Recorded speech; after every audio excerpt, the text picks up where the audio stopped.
औज़ुबिल्लाहिमिनश्शैतानिर्रजीम बिस्मिल्लाहिर्रहमानिर्रहीम। Dear students, कैसे हैं आप? उम्मीद है आप ठीक होंगे सारे। आज हम जिस टॉपिक के ऊपर बात करने जा रहे हैं वो है DMA controller. DMA stands for direct memory access. DMA से बनता है डायरेक्ट मेमोरी एक्सेस। ये एक स्पेशल किस्म का प्रोसेसर है जिसका काम या जिसकी जॉब क्या है कि मेमोरी और आईओ डिवाइसेस के दरमियान इसने हाई स्पीड की डाटा ट्रांसफ़र करानी है। ये 8237 एक 4 चैनल डिवाइस है जो कि 8086 और 8088 माइक्रो प्रोसेसर के साथ काम कर सकता है। ये 8237 कंट्रोलर जोन सा है, इसको हम एक्सपेंड कर सकते हैं ज़्यादा चैनल्स के साथ भी, लेकिन छोटे सिस्टम के लिए या स्मॉल सिस्टम के लिए 4 चैनल जोन से हैं ये काफ़ी हैं। DMA कंट्रोलर का ट्रांसफ़र रेट जोन सा है वो 1.6 मेगाबाइट्स पर सेकंड के रेट के ऊपर ये डाटा को ट्रांसफ़र करता है। और जितने ये 4 चैनल हैं इसमें से हर चैनल जोन सा है वो कैपेबल है या उसकी ये सलाहियत है कि वो 64 किलोबिट मेमोरी सेक्शन को एड्रेस कर सकता है और एक सिंगल प्रोग्रामिंग के ज़रिए वो 64 किलो बाइट की डाटा को ट्रांसफ़र भी कर सकता है। अब हम चलते हैं इसकी ब्लॉक डायग्राम की तरफ। तो ब्लॉक डायग्राम की तरफ आते हैं। तो ब्लॉक डायग्राम को अगर आप गौर से देखें तो इसमें आपको डिफरेंट पोर्शंस नज़र आएंगे, डिफरेंट इसके हिस्से नज़र आएंगे।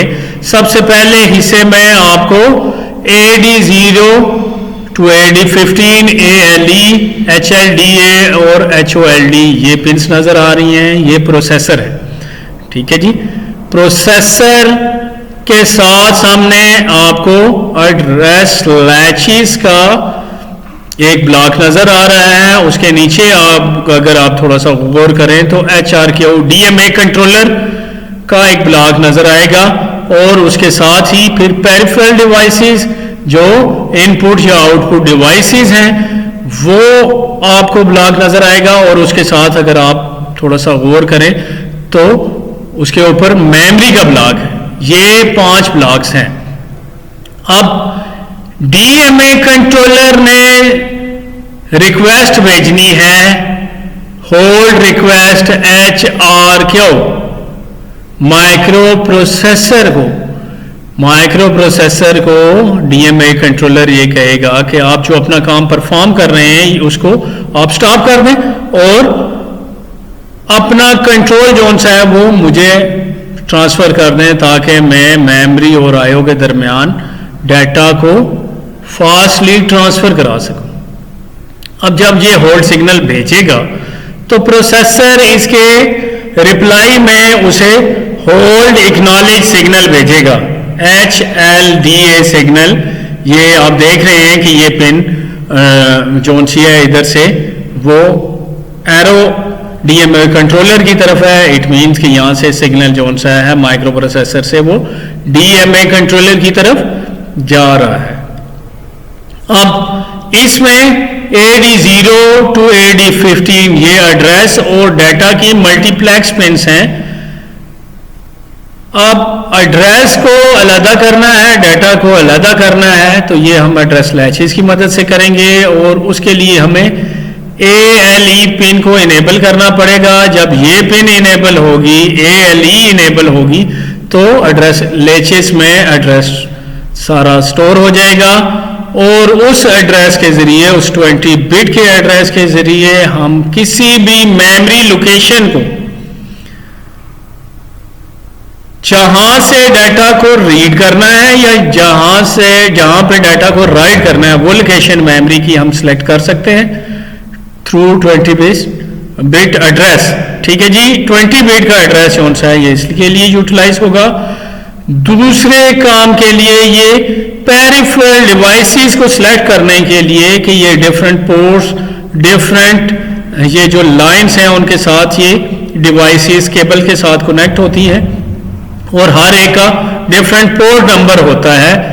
उस एड्रेस को, उस पोर्ट के एड्रेस को कि पोर्ट से डाटा को रीड करना है या राइट करना है, कौन सी पोर्ट से डाटा को रीड राइट करना है, उसके लिए एड्रेस कौन सा है वो यहाँ से उन पोर्ट्स के लिए जनरेट होगा। अब उसके बाद फिर कंट्रोल सिग्नल्स कौन से हैं वो जनरेट होंगे। कंट्रोल सिग्नल्स क्या है? रीड राइट का ऑपरेशन परफॉर्म होगा या आईओ से होगा, आईओ को रीड किया जाएगा या आईओ पोर्ट पे राइट किया जाएगा।